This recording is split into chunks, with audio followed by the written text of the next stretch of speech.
Yep. All right. Okay, so welcome to another blessed class that we are all together. Um, Let us just do our opening prayer and then we can start. So let us close our eyes and then once more connect with our mentors, to the mentors of this group, to the teaching mentors, and give thanks for the blessed opportunity that we have to be here, gathered to learn, to discuss, to grow, to unveil, to open up our minds to the new, to everything that helps us to be better, everything that helps us to bring up our best version. So here we are with our open heart and mind, and we ask for support, for us to download the important messages for us to absorb the lessons and retain them in a way that we can put them into practice whenever we finish the class. So we ask for the guidance and for the protection of our spiritual mentors, and we also ask for permission to start our tonight's class. And so be it. And so it is.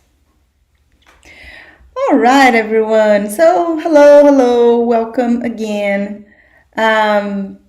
Today we have a very interesting topic. We're going to talk about mediumship. And you will see that, we only have 55 minutes, right, for us to talk about mediumship. And this is such a complex and such a big topic that usually this is a whole other course.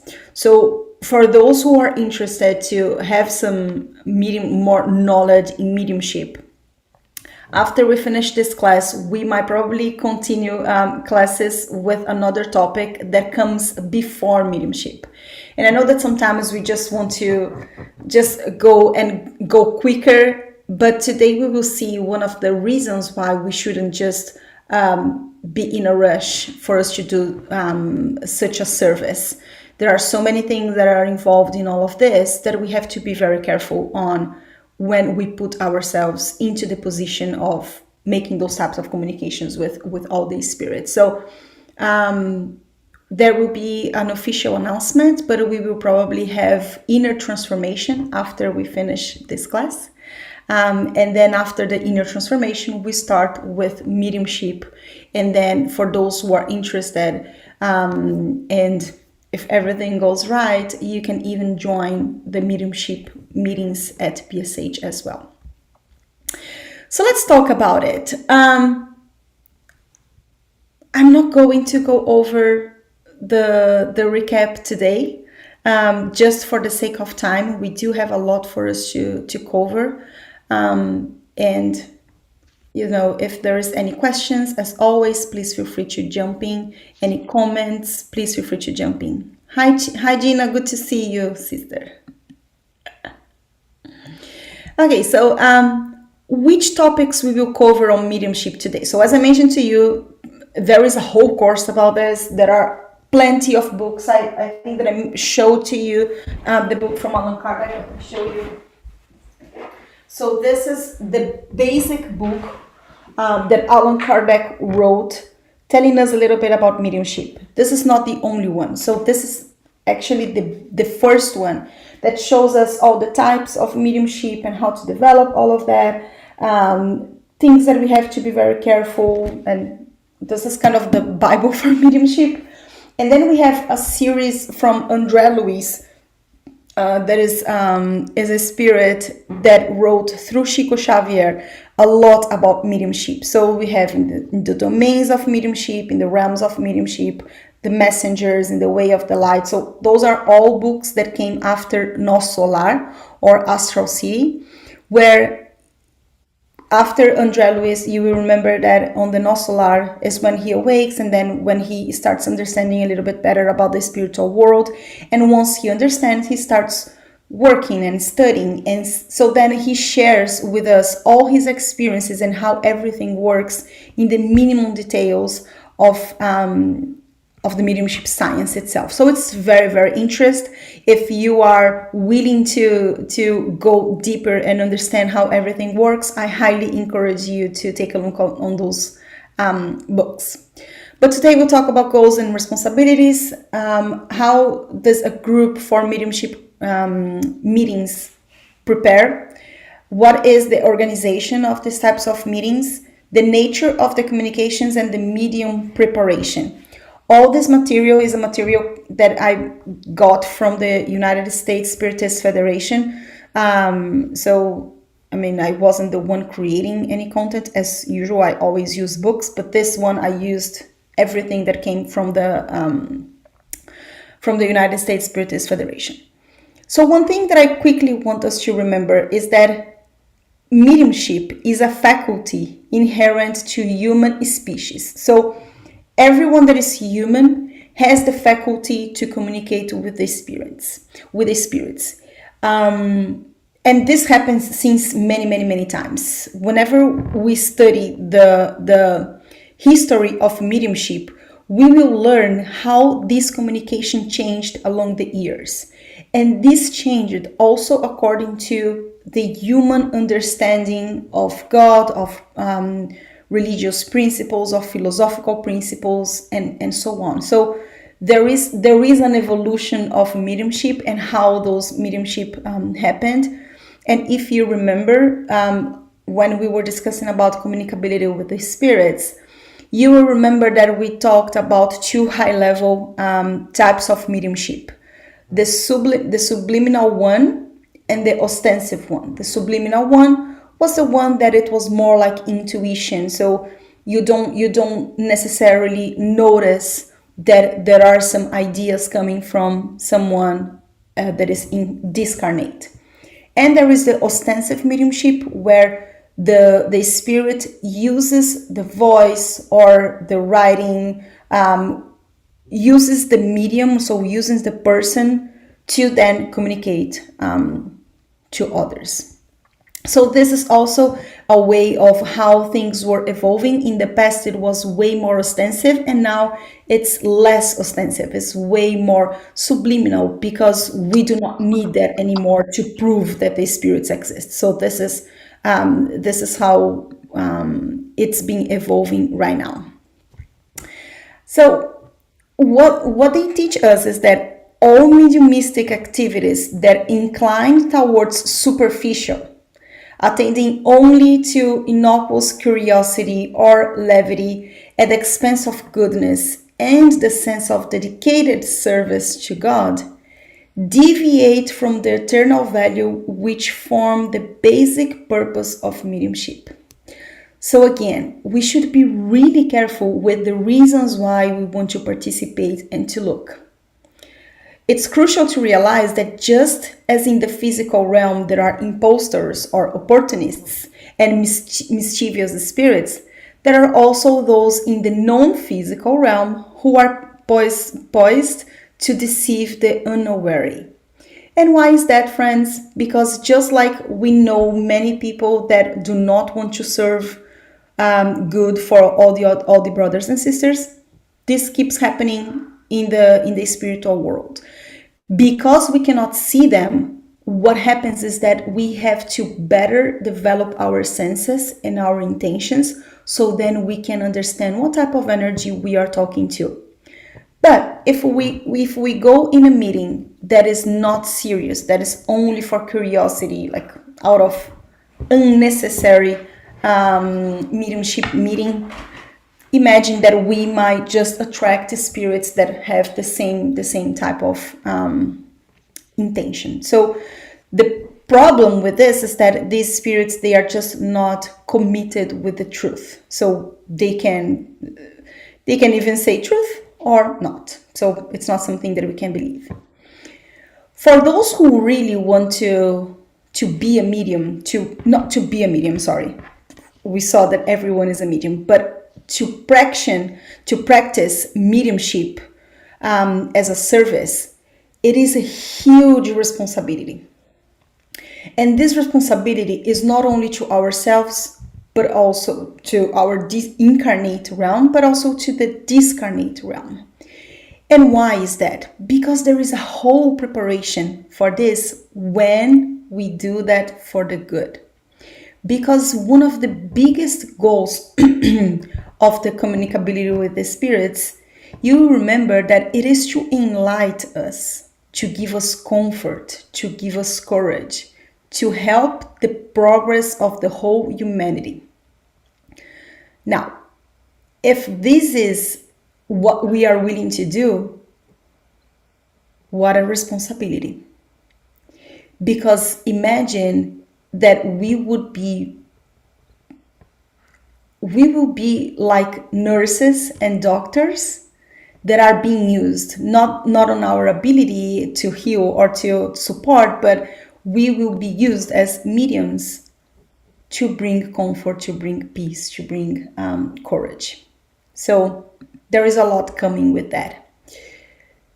There are main two areas of activity every time that we think about mediumship. One is the material aspect, which is everything that are connected to our duties. Just like we have our duties as professionals, and we have our duties taking care of our house. The material work is an important factor for the medium, so as to be preserved from the temptations of commercialization of mediumship. So when we try to use our faculty by charging people, there is another interest that not only support. And when there is another interest, then there might be other spirits also trying to profit from that type of relationship. So it is really important that we understand, one, if we want to be the mediums, that we stay focused on our profession and use mediumship as a way of charity, as a way of work, and do not use that for us to make money or profit. And there is also the spiritual aspect, right? So in the sense of creating and maintaining an air of fraternity within our professional and domestic lives. Of equal importance is the creation of human solidarity through attention to those in need, both incarnate and discarnate. So we will see that one of the things that starts happening is that sometimes we are more involved with tribulations, not only in our domestic lives, but also in our professional lives, not because we are necessarily attracting bad spirits to us, but because we are mentally connecting to energies that are in need. And if we are not vigilant enough, we will just surrender, and then instead of supporting the others, we will just bring trouble to our lives. So there is a need of balance in both your material aspect as well as the spiritual aspect. Material and spiritual activities complement each other, so forming the sanctification of all duties, which bring with it elements of defense and protection, of sustenance and good equilibrium. So as I was mentioning to you, those two realms, they walk hand to hand.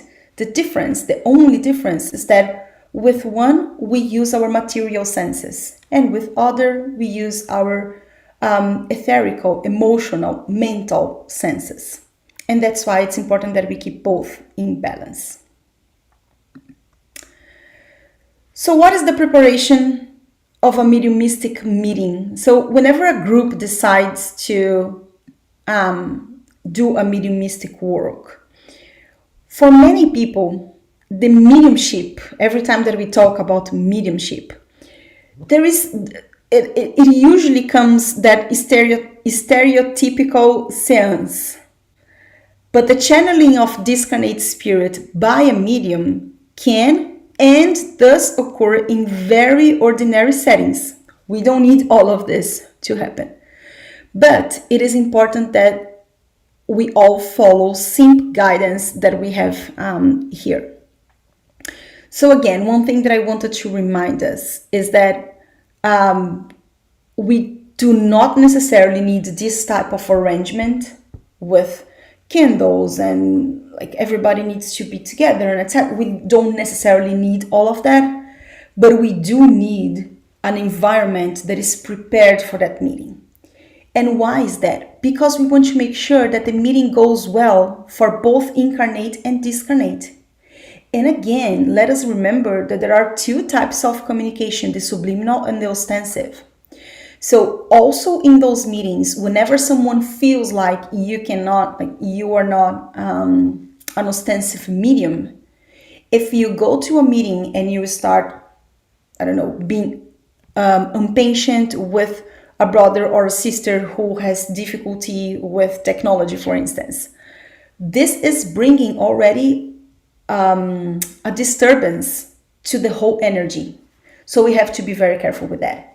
And that's one of the reasons why all the mediumship meetings, most of them, they are closed. So then the group can make sure that those who are in those meetings have synergy of thought. And all of them are committed to keeping the good a good vibration, so then the meeting goes well. So let's see which are the lessons that they teach us. So the first one, there must be a coordinator. Why that? Because the coordinator is going to be the person who will mostly channel all the guidance from the high. And this is, so someone that intends to organize this mediumship group should first and foremost select the people who will comprise it. So again, there must be synergy with all of those who will work in that group. If there is someone new that wants to participate, that's totally fine. It's probably going to be welcome, but the person needs to comprise and needs to get into the energy of the group. This is what they say about synergy. So the incarnate people represent only part of the group, the part that is visible to us. But there is a whole other group from discarnate spirit that also commits with the group. And that's why synergy is so important, not only with the incarnate group, but also with the discarnate. Because again, if there are differences in thoughts, this will bring imbalance. And this is not going to be good for anyone. There is a huge collaboration from both incarnate realm and discarnate realm. But the task assigned to them, being us, the incarnate one, is certainly very, very important. But nothing they do compares with the complex work that is carried by discarnate spirits. So this means that while we are seeing things happening, even if we are feeling something happening, there is a whole other work being done in the spiritual realm. And to that point, I mentioned to you that the book, The Messengers, is amazing because André Luiz with Chico Xavier explains in details the tools, even tools that are used by the spirits whenever something is going on. And then he brings a lot of different cases of people that were in need, like in physical need, cases of people that were obsessed, case of people that were transfigurated by their own thoughts. So very, very interesting. And there is a huge work that happens from our spiritual mentors. So once the group has decided that its components are indeed prepared for it, and since they have studied the theory for a while, it should thus be prepared to withstand all the sacrifices and renunciations imposed by the work. What does that mean? First, it's not only by will. So it's not only because we want that we will, or commitment that we will go there and we will start participating. There is a lot for us to study. And why is that? Because, my friends, every time that we study, we awake our senses. So it's not only because we have to understand the knowledge just in the physical realm, but it's because we are awakening our conscience. So then it gets easier for us to perceive the energy that is getting closer to us, even when we are outside of the meeting. Because as you know, there are spirits everywhere. So if we go somewhere and then we feel like something is getting closer, we have to understand what is getting closer. So then we can instantaneously address that person to the right mentor. Or we can perceive if that's a good energy, so then we can pray. So it is really important that we study. And on our meetings, for instance, and many others that I participated in other centers, we always start with the gospel. Always. Because the gospel will help us, again, to elevate our thoughts and to make sure that the entire room is vibrating love, fraternity, comprehension, peace. What about the sacrifices and renunciation? I'll give you an example. Our meeting is every Sunday, 8:30 my time. 8:30 is the time that I'm in the middle of my dinner with my husband. Would I just say, you know what, I can't join anymore because time changed? No, I'm just adjusting. So if we have to go for a walk, we go a little earlier. If we have to have dinner, we have dinner earlier. So then I can be ready for that specific meeting. And that is exactly the same with any other meeting. And why is that? Again, because we are there to support. And if we are putting ourselves into the position of giving a hand, imagine that the spirits that are collaborating with us have set a whole meeting prepared for us to be there, and then we just don't show up because I want to go for a walk with my dog. You know what I'm saying? So we have to be very, very careful, and it is a level of sacrifice. It is a level of renunciation. Another thing that I want to talk about, renunciation and sacrifices, and I will also I will use my example again as a case study. Of course, I don't I want to use myself as a case study, but I used to drink socially, nothing terrible, but I used to drink socially. I used to go with my friends in happy hours every other time, and there were times that I would just drink a little bit more, but again, nothing terrible. When I started opening up more and more my mediumship, it started getting harder every time that I did that. Because again, the type of spirits that I was attracting, they were hard for me to detach from them. Why? Because of the energy that I was also emanating. So because of that, I started drinking less and less.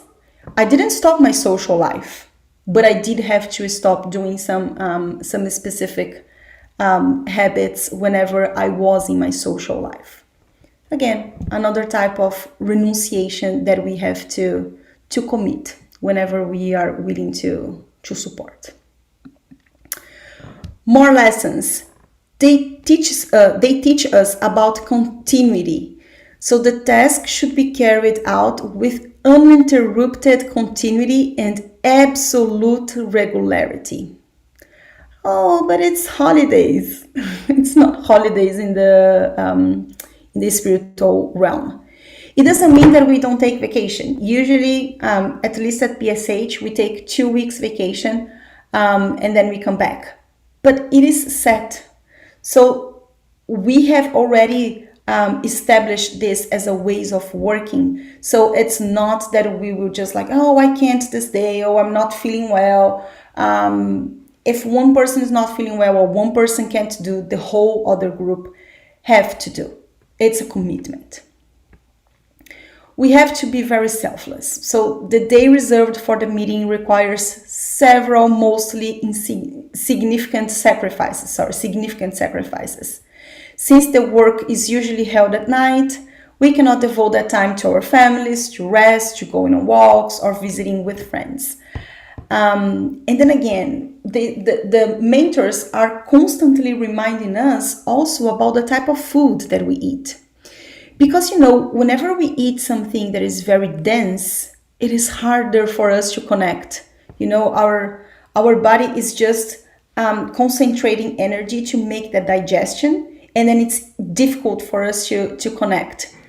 Again, in the book, The Messengers, André Luiz explains specifically how our organs work alongside with our chakras whenever we are making that connections. Very, very interesting. Another thing that is imperative is to be compassionate. We are going to face all kinds of perturbed spirits. Spirits that are suffering, spirits that are completely angry, spirits that feel hate so much that they can't even conceive the idea of talking about Jesus. And when they come to us, they will turn against us because they just want to say that they are right. Imagine, there is so much pride, there is so much hate behind some of those brothers and sisters that they don't understand what's going on. So they teach us that they will turn against us, often for no other reason than our attempt to awaken them to their painful reality, a torment from which they so adeptly try to escape. We will talk about types of communication, but one of the things that is so important, and I would say that alongside discipline, this is the most important one, to be compassionate. Because imagine that there will be people coming from all different types of needs coming to us, all different types of needs. And then again, that's why another reason why it's important that we study, so then we know what we can expect. A couple of examples that we see and that we saw already in mediumistic meetings. People that feel like they are burning because they died while they were in a fire accident or something, and they have the perception that they are burning. They are spirit, but they feel like they are burning, and they say it's painful, it's harming, get a doctor now. And what we say, we have the spirit mentors, and then they will be there. There is a doctor coming here to you. Please accept this glass of water. Some of them accept, some of them won't. And then you have to be there just with compassion. Some of them will require for you to talk to them. I hate you. I don't know why you are here talking to me.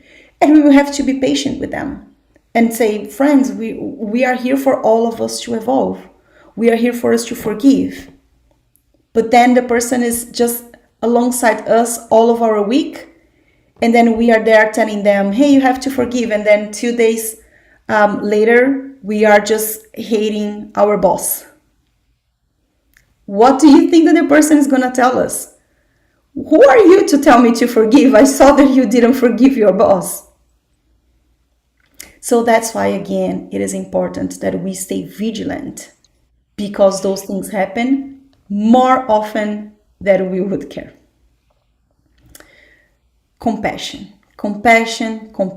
because that is the only way. And friends, we've seen spirits that were very, very, very in a stage, very, very sad of hatred, that they could even understand the emotion of love. They couldn't understand. They didn't know what love is.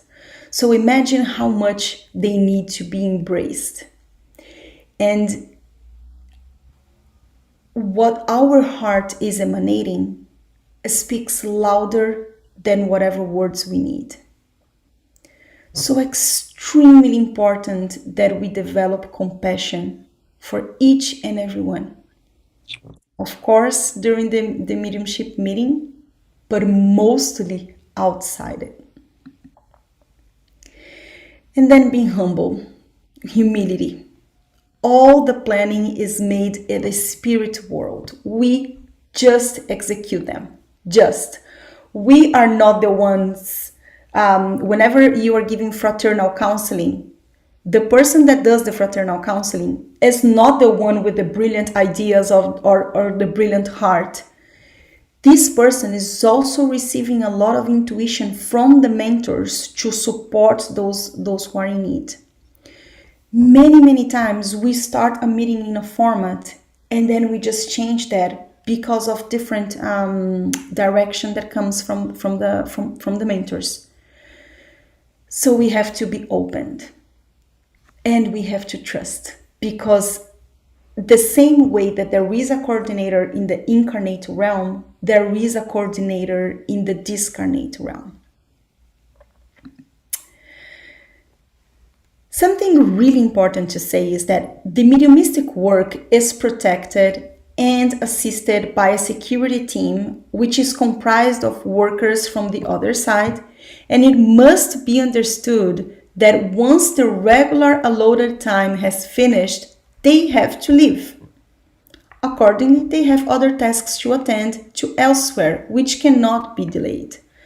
So imagine that we have a meeting from hour 1 to hour 2, and then we extend that just for hour 4.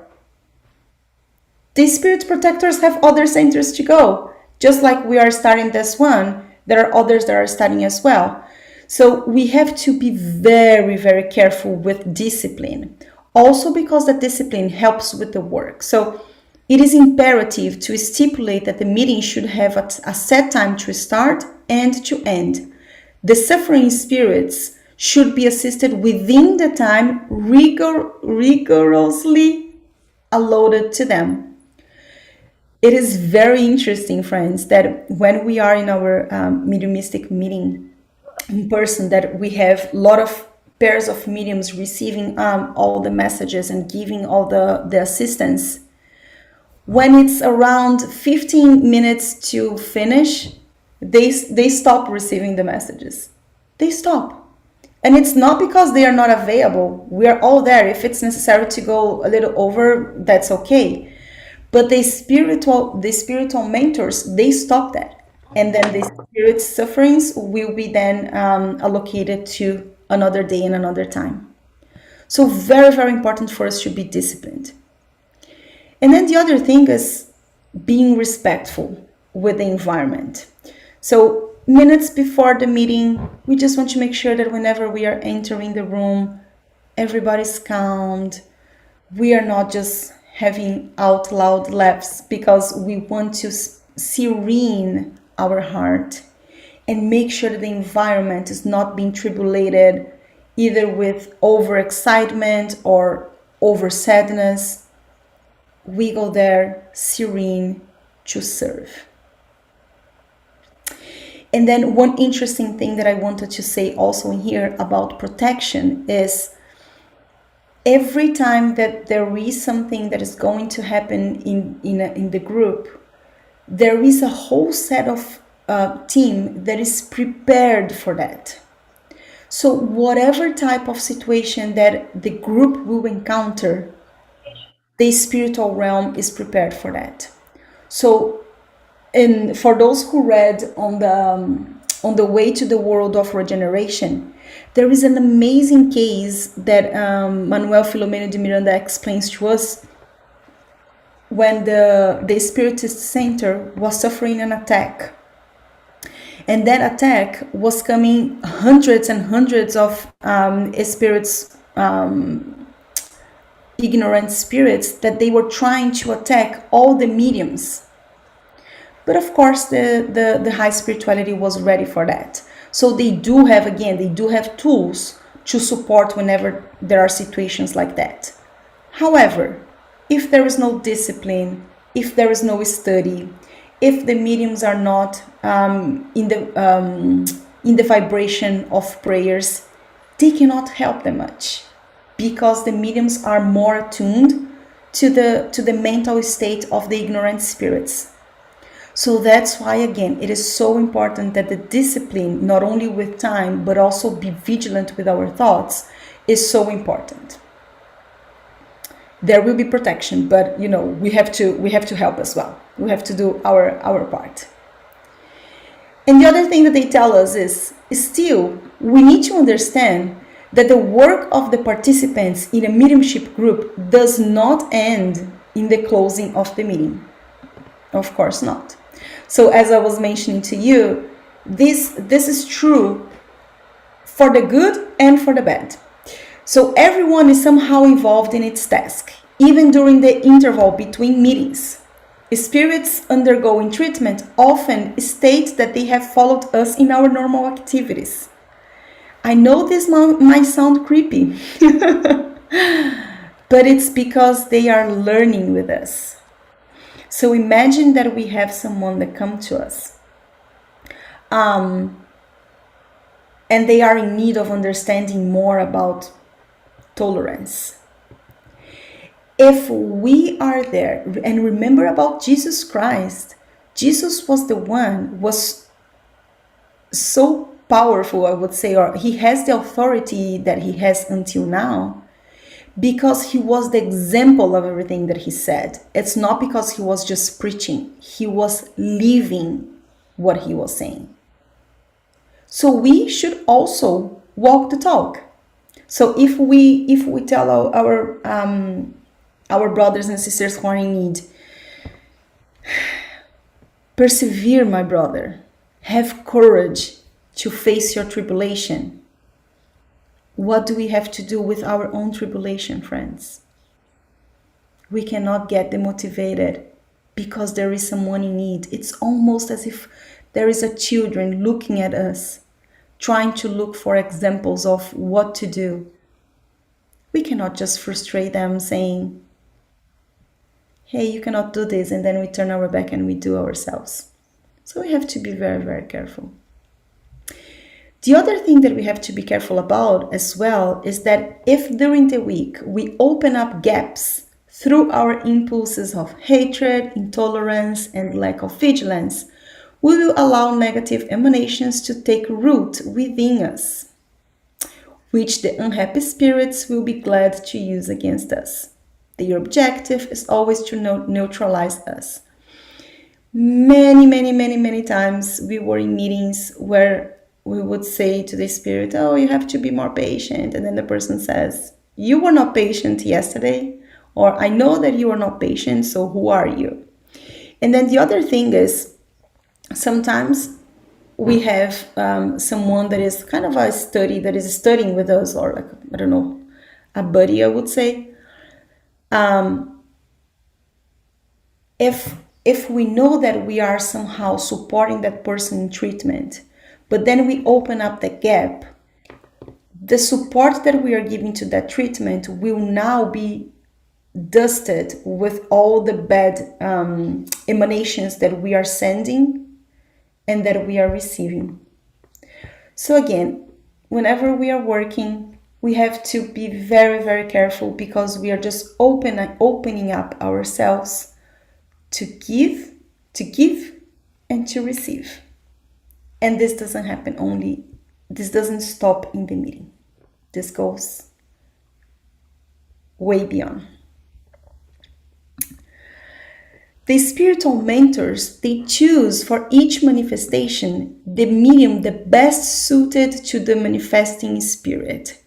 When making this choice, the spiritual mentors take into consideration the nature of the work to be accomplished and the mediumistic characteristic of the mediums.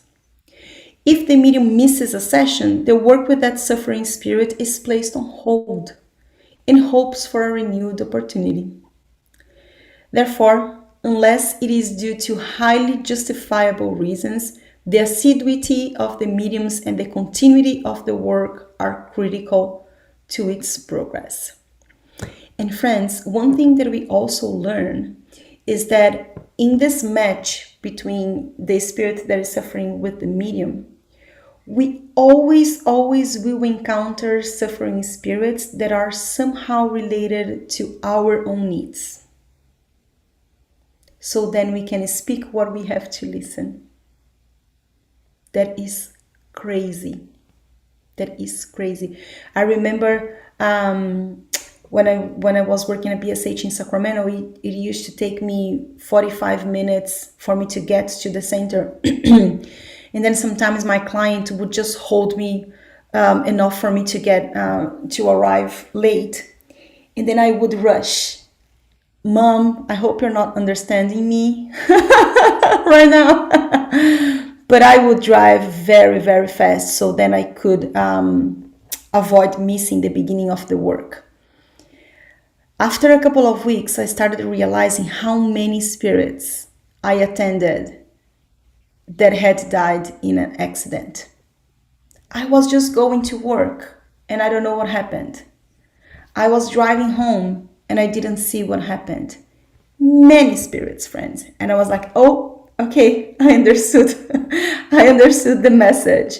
So then I would always stop my work 1 hour before, so then I would have plenty of time for me to go to the meeting without having to rush.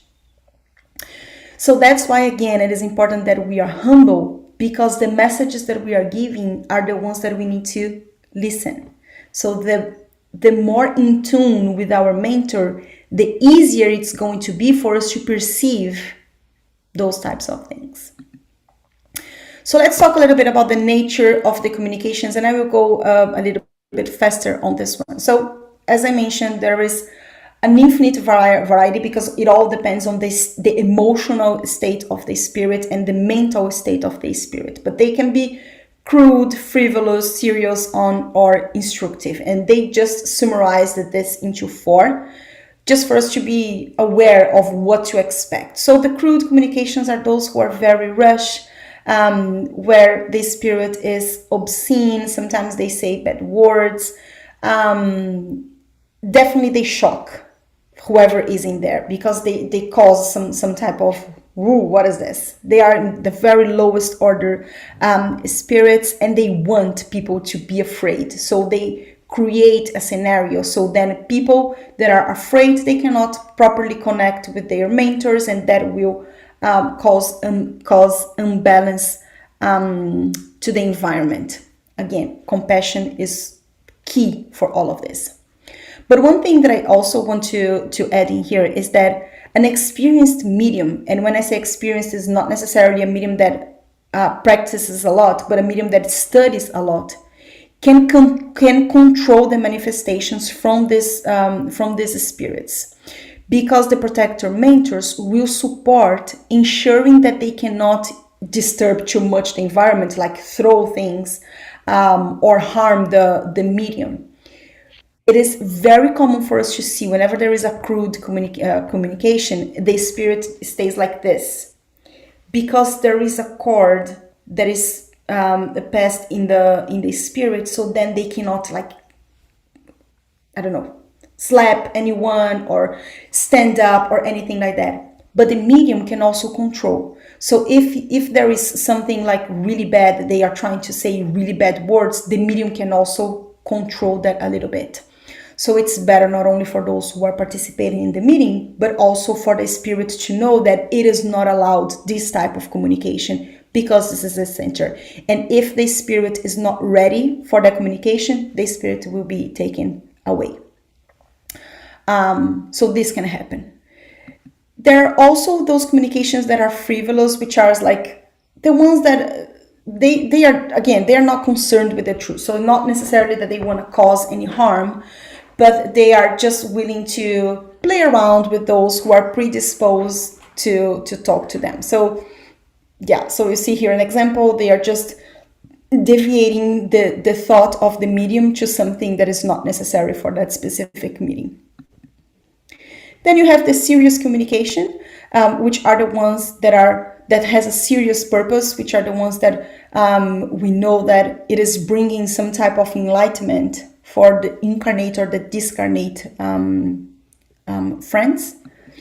And there are the instructive ones, which are the ones that helps us to unveil the spirituality, just like the books that we read from the psychographic books that we read from the spirits on high, so then we can learn and we can discuss as we are doing in here. So what kind of preparation do a medium need to make to keep away those ignorant spirits and to use this gift for good? There are 10 lessons that they teach us. One is seriousness regarding the purpose of use of mediumship. So we discussed about this a lot. So if we want to work on our mediumship, let us just make sure that we are doing that with a serious purpose. We have to be modest and humility. Remember, on the Spirit's book, one of the questions, and I'm not sure if I will remember exactly the way that it says, but the root cause of all sufferings is pride and vanity. So if the root cause of all earthly sufferings is pride and vanity, so if we do not work with modesty, we will be just supporting the bad thoughts of the spirits that come to us. So we have to calm down. We have to understand that we do not have any merits for anything that we do as a medium. We are just an instrument. That's it. Of course, that the clearer the instrument is, the better used it will be. But that's only it. So we shouldn't be just bragging about healing someone or giving someone a message or awakening a spirit or anything like that. All of that is merit of the spirits on high. They're using us and using our material energy so then they can achieve the purpose of supporting those who are in need. Continuous vigilance. So as I was mentioning to you, really important that we pay attention to ourselves, that we pay attention to our thoughts. And friends, this is an exercise. It doesn't mean that everyone that is medium is accomplishing all these topics really well. We are all human and we all have our own troubles. So we come and go. But that's why we are all together and we are keeping that discipline of being here, learning. Because the more we hear, the more attention we pay to ourselves. So whenever we feel like, I notice that I'm getting too angry or too anxious about this thing, let me go back. Let me see what I can do to serene my heart. Let me meditate, do a prayer, talk to someone, just change the vibration. We pay better attention to ourselves. A medium is well prepared when he perseveres. So developing this faculty, so again, all of us have this faculty, but developing it requires time and patience. And we should not be discouraged by the obstacles that will come until we develop all this mediumship. Many different reasons for that, friends. Many different reasons. Sometimes not only because we are not prepared, but sometimes because those who are surrounding us are also not prepared for the energy that you will acquire. So they protect us by making sure that you will only develop what you need when needed. That's why, again, if you want to practice, go to a serious spiritist center that can help you to develop that faculty. Devotion, as we were discussing, you have to be willing to devote your time, your energy, your habits, sometimes pleasures, just because you will be helping someone that is in need. So instead of doing something for yourself, you will be giving your time and your energy to someone that is in super need. Discipline. So again, take responsibility very seriously about the work, understand what is important to do, has devotion to prayer and to study, because you understand that those are two important principles whenever we are putting ourselves out there. Goodwill and benevolence. If we have goodwill, it's going to be easier for us to be compassionate with our brothers and sisters. So even if we are not full developed in our faculty, if we have a goodwill, the spirits will use that intention to accomplish the work. So Just trust.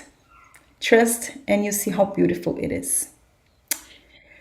A prepared medium is discreet, used for discretion, so it keeps to oneself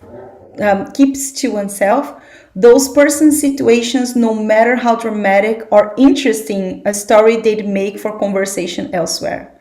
So it's not that we can just, when you are just talking to someone and say, I need to tell you, I saw there's a spirit that came and he or she did this.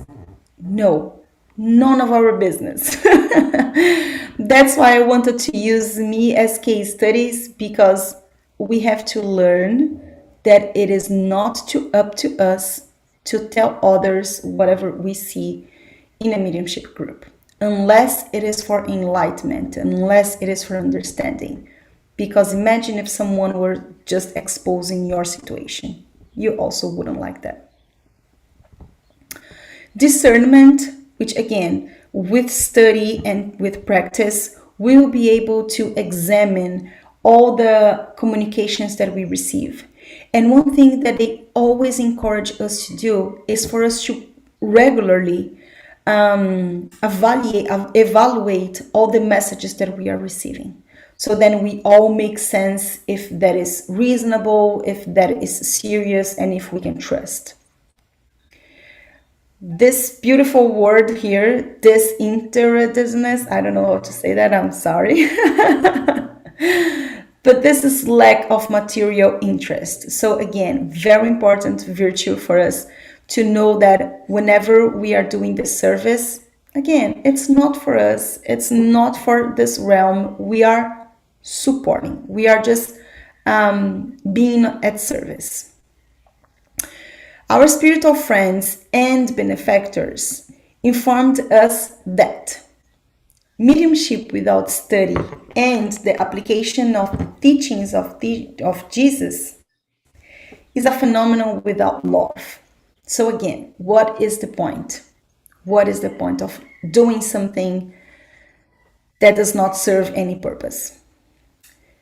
Mediumship with the clarifications and education offered by Spiritism is an unlighted phenomenon. Friends, if you are interested in mediumship, read. There's so many things. One thing that I learned by reading, and I didn't know about that, was that, and I read that in an Allan Kardec book, and I started seeing that at PSH.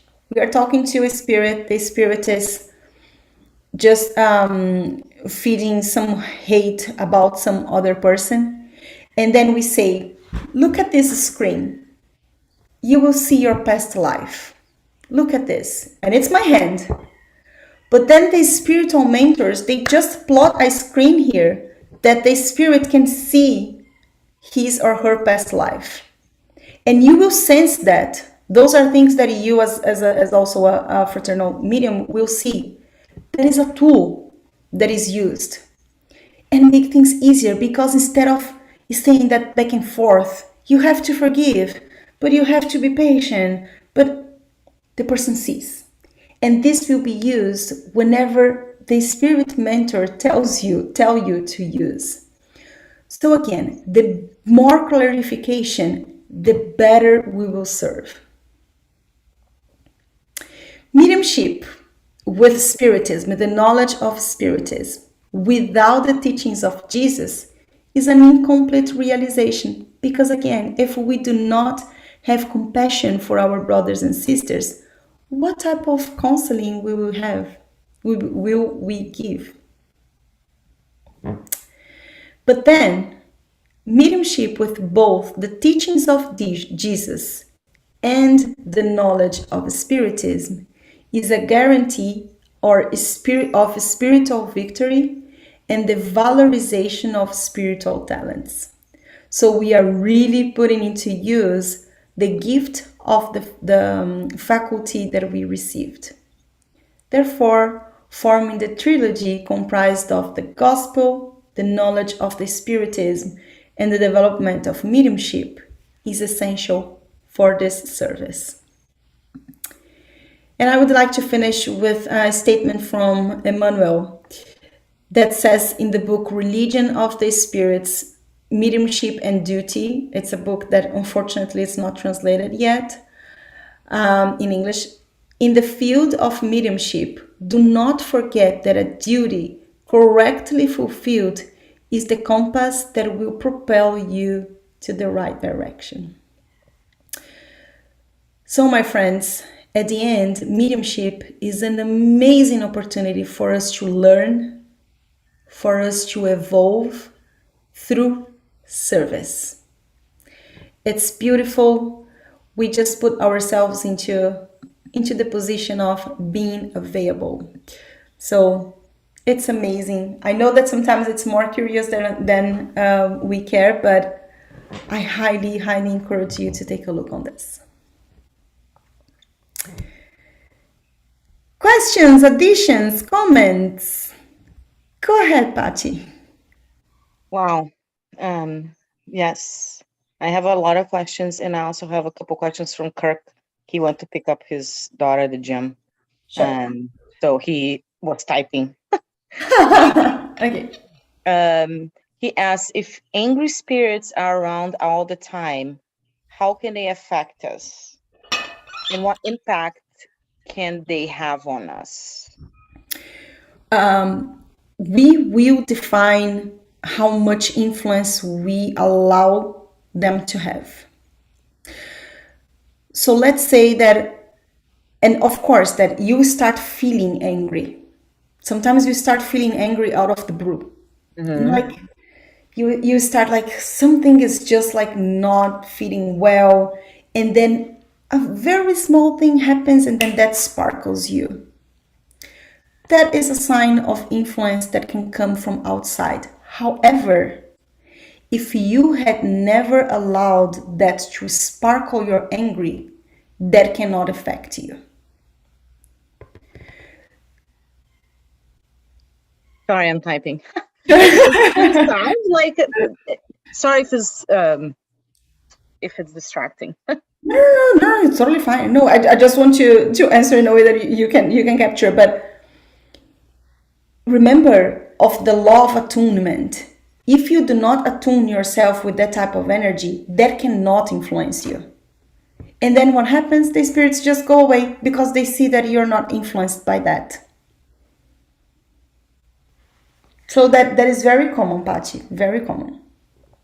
But it's also good not to be afraid that you had those thoughts, but to recognize those thoughts and correct it with light, with love, with something positive. And the more positive that you are, it does repel angry or negative beings that come into your thoughts. And I know that sometimes this is very much connected. Thank you, Gina. This is very much connected to something that we mentioned a couple of classes ago about emotional intelligence. Emotional intelligence is our ability to control our emotions. So in this case, as Gina said, it's not for us to pretend that we are not feeling that. If we are feeling that, first of all, acknowledge. But second of all, do something about it. So if it's hard, I cannot just calm myself. Stop, drink water, and ask for support. Remember, there is no prayer without an answer. So if you connect your thoughts to your mentor and say, Mentor, I do not want to feel angry. Help me. Breathe. Visualize this light calming down and washing away that energy. Visualize yourself, like do a cleansing on yourself. Do it yourself.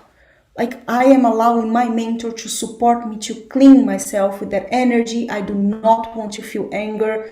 I would like to address this anger to my mentor so then I can be my full self, my better version. Do the Lord's Prayer until you feel calm. And what if they come in your dreams and scare you? Exactly the same thing, sister. What happens in your dreams is that whenever we dream, there are super interesting things about dreams also in the Spirit's book, and I can find the topics. Whenever we go to sleep, our spirit go experience whatever we are carrying already in our thoughts. So let's say that we have enemies that are waiting for us to sleep so that they can approach us. This can very much happen. What can also happen is that your spirit mentor can protect you from that approach if you are connected to your mentor. That's why, again, it is so important that we make our prayers before we go to bed. So every time we go to bed, we give thanks for the protection of our house, for our own protection. And one thing, my way of asking for protection is I put myself for disposal of my mentor, for me to go to work or for me to go to study, but to make sure that my time is going to be useful. When you put a hard intention in that, friend, you're not going to be out of support. And there is another thing also about dreams. Whenever you remember about them, you are being given the blessed opportunity to know what's going on. How many times have we wished that we dreamed or that we remembered about something that we didn't? It's profound. So if you are remembering about dreams with enemies, pray for them. You are being given a blessed opportunity to know what's going on. Your mentor is telling you, hey, work with this brother and with this sister. And then again, compassion, because as Gina was saying, if we are just afraid, we are not able to.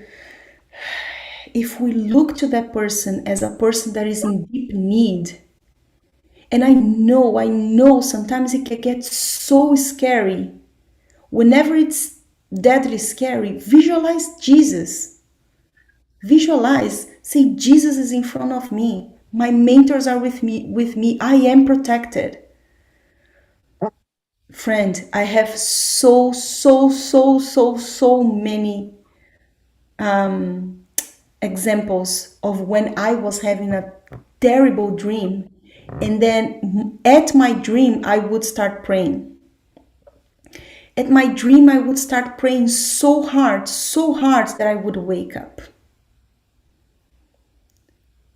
You will see, you will not be unprotected. Thank you. He also asked, do they affect people differently depending on how much communication the incarnate person has with the spiritual world?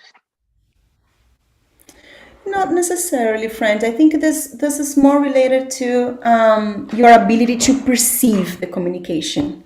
Because as I mentioned, all of us can communicate with the spirits all the time, but not always we perceive that, not always we notice that. Whenever you are able to communicate more clearly, you will notice more that more oftenly or more frequently you are having those communications. But that is also true for those who are not who do not have the mediumship completely opened. The person is being influenced by the good and by the bad, just as anyone else. Okay. And I out of curiosity, why do some spirits need our help and they just not use the spirits instead of us? Because sometimes they are just so attached in the matter that they cannot see that they are spirits, so they do not perceive, they don't understand that they are in the spiritual realm. This can go by years, and that's where the perception of the pain come from. Remember I mentioned about the spirit that thought that was still in flames. He was not in flames anymore, but Yeah. he was carrying that idea. And why is that? Because he was so attached to the material world that it gets hard for the person to perceive and to understand that he or she is a spirit. So it is easier for the mentors to use us, our more dense energy, to communicate with the spirits. That is also another reason why whenever we are doing the gospel at home, they encourage us to do the gospel out loud. Because if there are spirits that are still not understanding the vibrations, they can hear your voice. I see. If you have enough consciousness, you can always ask them, did Jesus send you? Did God send you? They have to tell the truth. Yeah, true. Yeah. I had a question, Kiki. How many spirits do we have? Do we have only one or more than spirit? Like yourself, you just have one. The spirit is unique. You do have other spirit, you do have other bodies. So we have our physical body, this one, this envelope here. And then we Yes. have the perispirit, which is in between the this dense envelope and our spirit. And Yes. then you have your spirit itself, which is going to be your thought, essentially. So it's only one, but let's say that it has a lot of layers. Because then you have your emotional layer, then you have your mental layer, then you have your spiritual layer, but everything ends up to one spirit. So it's not that you are fragmented, you are just one spirit.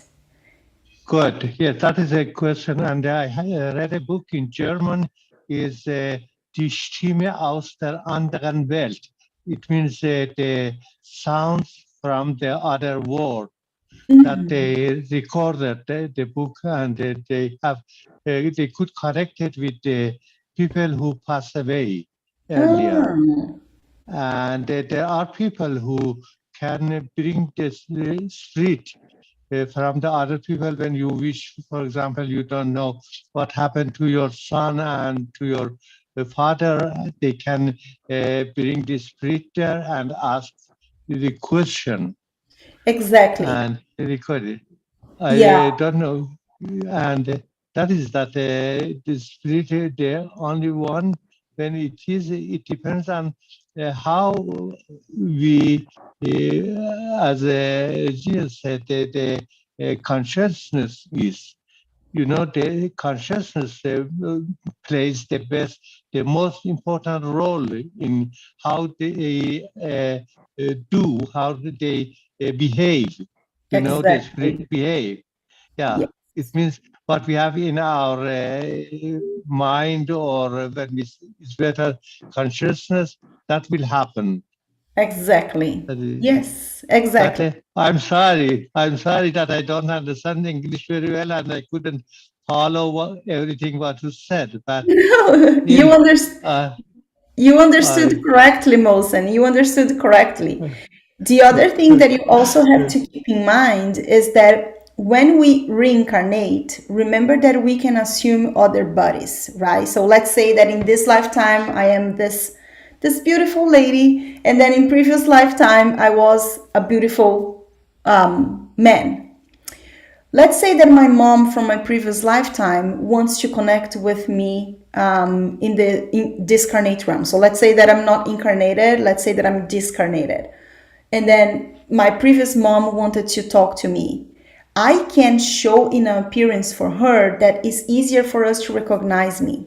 So I can show up for her as the man that she gave birth, just because it's going to be easier. But all of that with our conscience, exactly like you were saying. So it's not that I have different bodies. I had different, sorry, it's not that we had different spirits, we had different bodies. Yes, and as I read before, is almost 7 bodies, 7. other Yes, bodies that we have. exactly. Yes. Yes. And So one it's of them those is are the bodies but spirit. not spirits. So we have different bodies but not spirits. So those are the layers that I was mentioning to you. So we have the physical body, the emotional body, the spiritual body, the mental body, the etherical body, and I don't remember the other two. But Oh, yes, I don't. Good. but yes, there are Thank you. seven layers. Of course. Thank you. I enjoyed that. Thank you. Amen. God bless. God bless you all. More questions, more comments, friends. Gina, And anything?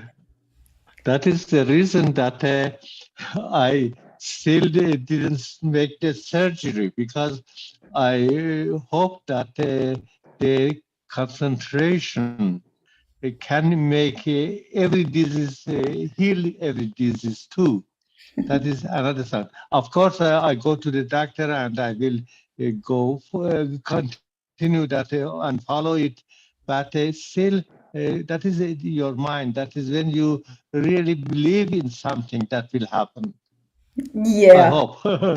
Yeah, Yes. and most, and one thing that yes, I mean, you have to follow your heart and your conscience, but I will always be the one that will tell you for you to be careful with the beliefs that we can heal our physical issues only with our thoughts, just because we are spirits in evolution, incarnated. So we do have everything that we have manifested already in our body has a root cause that needs to be solved. So until we work in that root cause, that might come back or that might change our life in many different ways. So we're never making that assessment about how to go with your treatment. Think about science as a support to you, and think how you can use whatever situation you are going through to work on your root cause, because the combination of both, remember the trilogy of Spiritism: philosophy, science, and religion. So combine the three of them and you won't go wrong. Yes, but when they are all together, when they are separate, they don't work. You Awesome. know, that the science without the religion, without the belief, doesn't help. And you Exactly. don't know if the physician that you go to him has the belief or not, or wants to do only the duty that he has to do to get Exactly. some money to for the money. And I have example, and Gina knows that the girl, my cousin Didi. Didi had for a long time cancer, colon Hmm. cancer, Hmm. and Didi, Didi, Aaron's Yeah. sister, Yeah, I remember her. yeah, and she went to Brazilian and to John of God, Hmm. and Didi, yes, and he did something without any all the doctors, physicians, they said you need surgery, and she went to Brazilian, and John of God did something without surgery, and Hmm. now Didi, and she is right now more than maybe 17 years, very good Yeah. and okay, and is working, and that I believe in that. Yeah, yeah, and I do believe in that Is as well, Molson. I think and, that it is a and tool. We just have to think about that as a tool. energy therapy is very strong tools. Yeah, exactly, exactly. And All right. do you know, when I came to the center, I had a down back pain. It was very Mm-hmm. badly, and you gave me some bottle of oil. I don't know what oil was it, and I tried it, and right now I couldn't sit on the floor, and now I could sit after that. And some days before, I don't know what happened to my arm that was hurting so bad that I couldn't sleep. And Arya came to give me a massage. I said, okay, but please give the oil. I had a little bit in there. Castor oil. And when he gave massage with that, after maybe 20 minutes, I could sleep very well. That's And good. It's a blessing. of course, it's my mind too that I believe Yes, on that it will help me, and that absolutely. helps. As Absolutely. Jesus said, yeah, when he healed somebody, eyes or something, said, go that your belief Yep, help you cure too. And most is the important is the belief that you believe in that's true. something, then it will happen. Absolutely. You're absolutely Thank right, you. Mohsen. God bless you. Let us finalize the class because we are 20 minutes past the hour, and I'm so sorry about that. But it was really good conversation, and if anyone has any more questions or anything, we'll be happy to address them. Okay, is anyone inclined to do the closing prayer? Padmi? Sonia said, Gina. Sorry. I thought Mosen said he would do it. Go ahead, Mohsen. Yeah.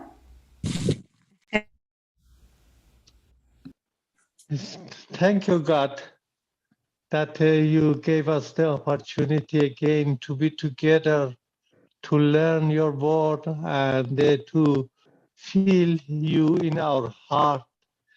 Thank you for this opportunity that we try to understand how you keep us healthy and you keep us to understand you, and our wisdom grows up like you put the seeds in our heart, and we should take care of that it grows, the seed of knowledge, the seed of wisdom, the seed of health, everything you put it in our heart. But with love, we should take care of that and let's grow. God bless all of you and all the sisters and brothers all around the world. Thank you. So be it. Amen. And so be it. Thank you so much. Thank All right. So I see you all next week. Thank you so much, Mohsen. That is Mosen, why I come. how long did you live in Germany? In Germany, it's in 7.5 years. Wow. I was studying there, and Arya was born there. Yeah. Oh, And okay. You know Sunshine's German, right? yes, we talked to each other as I was there, German. Ah, Yeah. okay. Have a good night, All everybody. right. Bye-bye, Thank you. everyone. Good night. Bye. Nice to see you. Bye. Thank you. Bye. Gina. Call me, Sonia. Oh, she's gone. Pachi, Oi. I'm gonna call you on WhatsApp. Okay.